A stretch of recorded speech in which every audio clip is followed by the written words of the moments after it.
Edhe në Bulqiz ashtu si në të gjithë vendin është falur namazi i Fitër Bajramit, një nga festat më të rëndësishme për besimtarët musliman, që në orët e para të mëngjesit besimtarët u drejtuan xhamive për të kryer faljen e kësaj dite të shenjtë, duke përmbyllur muajin e Ramazanit.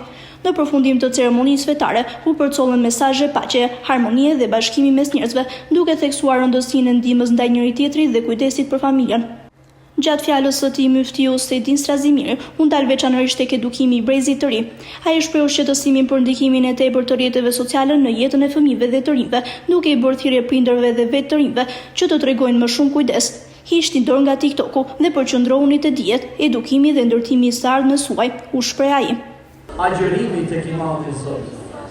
Agjerimi na mëson disiplinën, na përmirëson karakterin, të rregullojmë sjelljen tonë, sepse po rritet një brez TikToku, një brez mas rrjeteve sociale që s'pyesin as për të madhe, as për të vogël, as për të vjetër, as për të rinj, që e kanë humbur edukatën, dhe kjo është përgjegjësia e prindërve radh parë, e shkollës dhe institucioneve shtetërore radh dytë, po edhe jona si besimtar radh tretë, që këto brez të rriten me edukatë dhe me norma. Ato kulturë që trashëgum nga gjyshrit, nga baballarët tonë, që respektohet më i ditëri, më i madhi, më i vjetri, duhet vazhdojnë dhe jo të humbet. Sepse humbim trashëgimin tonë, e humbim atdheun tonë. Prandaj, vjen Ramazani që na kujton vlerat që kemi si njerëz, vlerat që kemi si shoqëri, si besimtar, që të rregullojmë dhe përmirësojmë vetët tona, familjet tona, shokët dhe shoqërinë që na rrethon. Prandaj është ky muaj i ndryshimeve të mëdha, muaj i përmirësimeve të mëdha. Në vijim, Muftiu dha edhe një mesazh të fortë për ruajtjen e vlerave familjare dhe identitetit, duke theksuar rëndësinë e trashëgimisë dhe lidhjeve të gjakut. Duajini gjakun tuaj dhe lini pas vese që nuk ju përfaqëson, tha ai, duke nxitur reflektim dhe përgjegjësitë e të rinjt.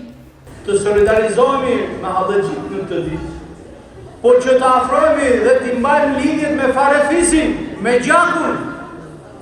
Dikush rije vite pa folë me njeriu e vet, me dashurin e vet, me gjajën, me dajën, me hallën, me tezën, me fushrit, ama nuk bon me këput lidhjet me gjakun. Edhe nëse t'ka hyn hak, edhe nëse t'ka boni pa drejtësi, nuk këputet lidhja me gjakun. Pejgamberi alayhi salatu wassalam thot, lidhja e gjakut është lidhje e Zotit. Kush e këputi lidhjen me gjakun, ka këput lidhjen edhe me Zotin. Pra, sa më larg ti jesh larg gjakut dhe farefisit ton, aq larg je edhe me Zotin. Sa më afër ti jesh me njerëz të tuaj, aq më afër je edhe me Zotin. Prandaj, le ta madhërojmë Allahun xhaleshanu në këtë ditë, le të fusim gëzim tek fëmijët tanë, tek të afërmit tanë, edhe tek hallëxhit dhe nevojtarët. Qoftë kjo një ditë e bekuar për të gjithë, Zoti e pranon, gëzuar dhe përshëndet. Allah, Allahu Akbar, Allahu Akbar, walillahil hamd.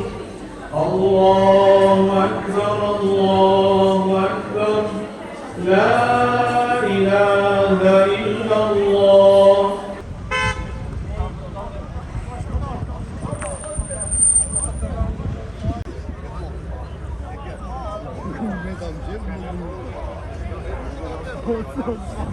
What is it?